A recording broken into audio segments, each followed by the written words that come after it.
Yo, what's up, world? Name's Raheem Flowers.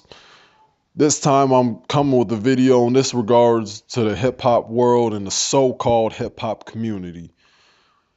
Now, I was watching the interview with Sway and Troy Ave speaking on his whole beef with Joey and his disdain for the decision that Capital Steez, rest in peace, Steve-O, made when he decided to commit suicide December 24th, 23rd of 2012. And it had me thinking about the mindset that the so-called hip hop community has today. It's a dilemma. More specifically, a dilemma with these New York niggas.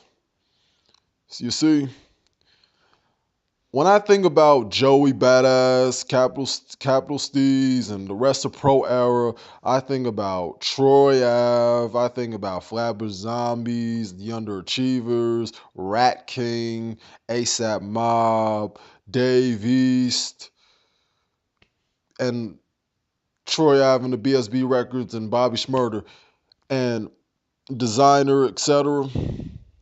One thing I've learned why New York has this dilemma going on in hip hop because it's a lack of unity and it's a lack of originality.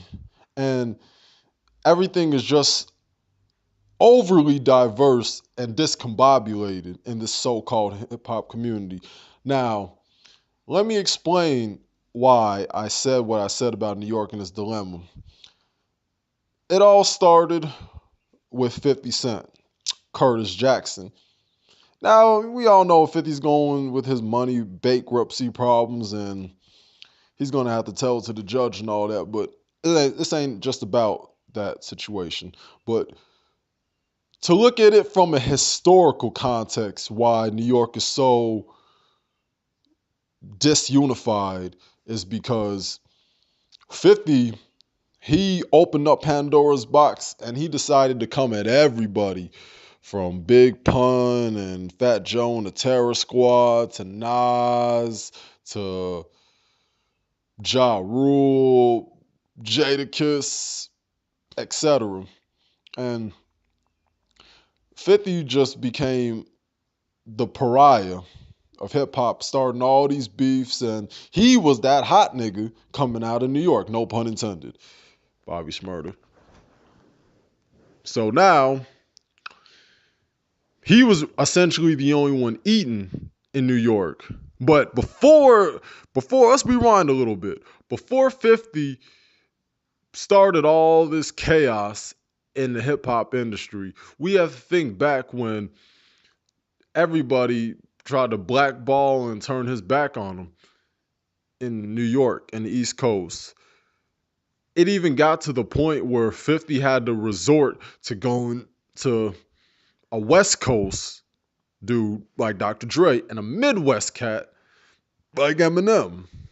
So 50 started doing his beefs, messing with everybody, made How to Rob, started coming at Ja Rule and Jadakiss and Nas, etc. And all those that came before him and that came around the time he came, and Murder Inc., Irv Gotti, like everything just started to crumble because nobody initially wanted to work with each other during that time period in the late 90s, early 2000s when 50 really started to reign in G Unit. So fast forward, that's what pretty much brought about the whole issue with New York and its disunity. And the only groups and people who come close to originality in New York are Flatbush Zombies and the Underachievers. And the thing is, they're often underexposed, and it would I don't think they would be marketable to the mass just due to their image and style and overall content. And I enjoy their music, but I'm trying to look at this objectively. See, I think the OGs like Nas, Wu-Tang Clan, Mobb Deep, Biggie, Keith Murray, Jay-Z, all those East Coast, Most Def, Talib Kweli, AZ, all them, I think they set the bar too high. But not only did they set the bar too high, I think the standards in hip hop have just dropped too low. So New York didn't know where to fit in. But then there was a point in the early 2000s where everything was just, it was just this glamorized lifestyle, like Dipset slash the Diplomats to G Unit to fucking God damn it, man, Irv Gotti, Murder Inc., all them niggas. Like, it just got to the point where people were slowly losing their traditions in hip hop. And we all know in the early 2000s, that's when motherfuckers really started selling out for a buck. So when that lack of integrity started coming around, people started to lose their identity, or just discard their identity would be a better way to word it. That's why it's going to be really hard to restore the feeling, Troy, because you niggas don't want to work with each other. You all don't want to come up with a sound collectively. Everybody either wants to be on some South shit, some down South Atlanta stuff. Either you want to be on some Houston chopped and screw shit, ASAP Mob, Joey Bada. They trying to go take it back to the 90s. But no, nobody's being innovative. Nobody's like, yo, man, we got to do this for New York. And we got to do it big. It's funny that Little Mama is the closest one to actually getting there. But the rest of you fools can't do that because either you're stuck in the 90s or you wanna floss and be some real niggas. Y'all wanna bring back the Supreme Team and be the biggest gangsters. Now, don't get me wrong. I acknowledge the fact that the Beast Coast movement was going on, and Capital Steez was the architect of that movement. So for Troy Ave to say those obscene remarks to Sway about how Steez was doing a cowardly act in regards to suicide really just shows how shallow and myopic Troy's views of the world is.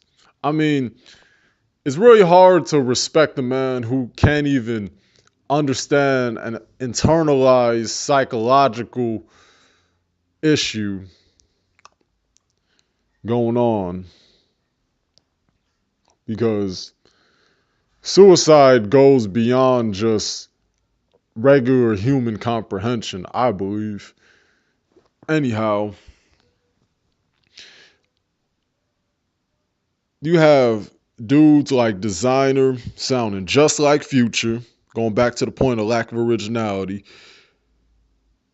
You have Joey Badass and Pro Era who were riding that whole 90s waves from Joey's 1999, from their Peep the Apocalypse, and just now they're trying to sound take sounds that are similar to the South. That's why Joey has that song with Metro Boomin, Lord Knows with Lil Herb. Now you got guys from the East Coast like Fetty Wap sounding just like Rich Homie Quam. Now you got guys like A$AP Rocky taking that whole Houston chop and screw sound and incorporating it in his music. Allow me to play this clip with N.O.R.E. speaking to Vlad about the state of New York hip hop and expounding on the radio. The thing about it is it's our fault. It's our fault. We play a part in that. Like all of us. I mean, the DJs, the PDs. I got love for G-Spin too. I want to throw that out there. But the DJs, the PDs, the artists, the radio personalities, by us not keeping in contact and just, you know what? I remember back in the days, Benzino gave himself 4 mics in the sauce, right? People went nuts. This motherfucker gave him Paul. What the fuck is wrong with this motherfucker? Oprah puts her fucking self on a magazine every single month. Every month, Oprah has an O magazine, right? You're aware of it. You know who's on the cover? She is. You know, on January, you know who's on the cover? Oprah. You know who's on the cover in August? I think it's Oprah. You know who's on the cover in December? Oprah. This is the same shit. You know what I'm saying? And like, we'll critique each other, but won't critique the other fucking side. And what I'm saying is, man, this is crazy, man. This is crazy. I've never lived in a time like this. I just don't get it. But I'm open to the discussion of, we got to show unity. We got to show love. Ja Rule came home, threw out 2 records. None of them are added to Hot 97. None of them are added to Power 105. And I think not only are people, DJs becoming A&Rs is hurting us because, they're looking back like, I think this record won't work. I have to go back to what I told you guys before. I just want us I just remember at a time, Hot Night Jamaica, you know what I mean? Like we all used to get together and, we was all on the same page. And he's right for the most part, but I'm going to add this onto it. Joey, what you did was disrespectful. Not as much as Troy Ave, but it was still pretty disrespectful nonetheless. Let me explain why it's disrespectful. Because you will not try to come at Troy Ave in the sense and fashion of what hip-hop was made to be, competitive, which is having a response. Like how you had Illuminati 2 for Kendrick during that whole control frenzy, you should have had the same thing for Troy Ave. Maybe even come out with the Illuminati Part 3. And maybe you're in the works of doing it. Who knows? But as of right now, as far as my knowledge can take me, you haven't done that. You see, Joey, I have a theory on why you didn't do it and why you didn't respond. And truthfully and deep down, I think you and Steez had your own personal issues with each other. Capital Steez, he had a song, one of his last recorded songs, it was called Last Straw. And I'm going to play this clip right here. Hats off and let this be the last straw. I'm sick and tired of having to sneak in through the back door. Scratch that, I'm sick and tired of being sick and tired. How you not gonna give me mine every time I rip a line? I haven't seen the limelight and I write mine. Rappers that base their whole careers off of white lies. A ghost rider been why he's so nice. Anytime he spit some of his lines, there's no concept. You're not sick, you're looking for a day off, and I'm losing sight of the game. Call me Ray Charles. Got me thinking I should try to go AWOL and randomly slide in the first. So let's play ball. war. I stand ready with a Louisville slugger and a great amount of courage that few could still muster. Cause I'm nice and I was poised to shine. Grab your aviator shades, keep your pupils still covered. People still love it, cause I'm showing differences. The difference is when I spit, I'm actually making sense. Stay synonymous to syllabic lyricists, looking for radio play and they're making hits. Non-conformity with all of you conforming to. Your fan base is screaming death of the auto-tune. And you know what I believe? A lot of it was directed towards you, Joey Badass, OG Swank, Joseph Bodman, Joe OV, or whatever you used to call yourself back in 2010. Yes. So, Troy Ave, what he did was in bad taste when he said Steve was burning in hell and saying, splat man, fuck you and that man. That line. But for you just to resort to using old Twitter messages and Instagram and not coming on some hip hop shit, I can't get down with that, Joey. And Troy Ave, you fat fuck, you beaver, you obese gopher motherfucker. I'm not letting you off the hook neither. Because you gonna say that what Joey did was some sucker shit. And arguably, it was. However, to come at a man who can't defend himself and try to justify that shit and try to just denigrate those who committed suicide or had suicidal tendencies, that lets me know how much of a fuck nigga you are. Personally, Troy Ave, you could have never done that shit to me because I would have just kept my mouth shut for a minute, for a hot minute. I want you to get comfortable, and then I'll fuck you up after that shit. And I'm not saying this to sound like a tough, real nigga, because I'm from Chirac, and that's just what we do. We fuck up our ops. No, I'm not saying that for that reason. I'm saying that because I'm a man of principles, and that's what this goddamn generation lacks. Both you and Joey. Neither of you niggas have honor in my book. Joey, you for not even taking up for Steez and making a record off the strength of Steez. Maybe not off the strength of you, and maybe because you had nothing to gain. Because, yeah, financially, you did have nothing to gain. You and the rest of Pro Era Cinematic and Johnny Shipes and whatnot. Yeah, you had nothing to gain, but you don't always do something for an opportunistic reason. You do things off the strength of your dead homie who helped build the brand you have today. He built your fucking foundation, Joey. And you, Troy,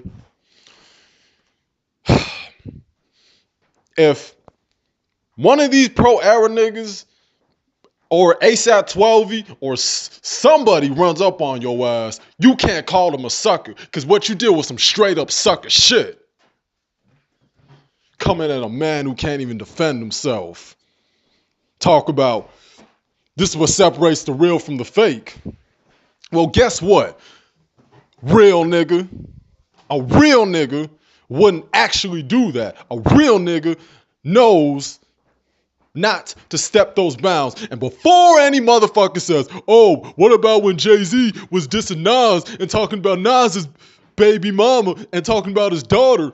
Oh, what about when when Tupac and Biggie went at it and Tupac was talking about Faith Evans? You know what the fundamental difference is, you stupid fucks? It's the fact that Faith Evans could have had a reply. Carmen, Nas's baby mama, could have had a reply. What could Courtney Jamal Dewar, a.k.a. Capital Steez, possibly have said? Yeah, crickets, right? And that's the problem with you New York niggas.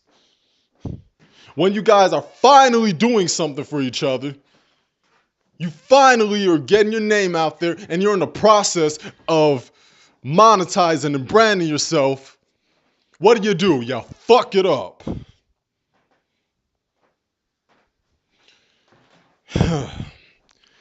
Yeah, you're going to have to excuse this tirade because I mean everything I say. You don't see Save Money beefing with them drill niggas. You don't see Mick Jenkins beefing. Well, he had a minor beef, but it didn't get this heavy. He kept it moving. But y'all don't understand that. Your own arrogance, your lack of unity, and innovation is what's fucking New York up. That's all I gotta say. Rest in peace, Capital Steez. Excuse me for the rant, Steve-O.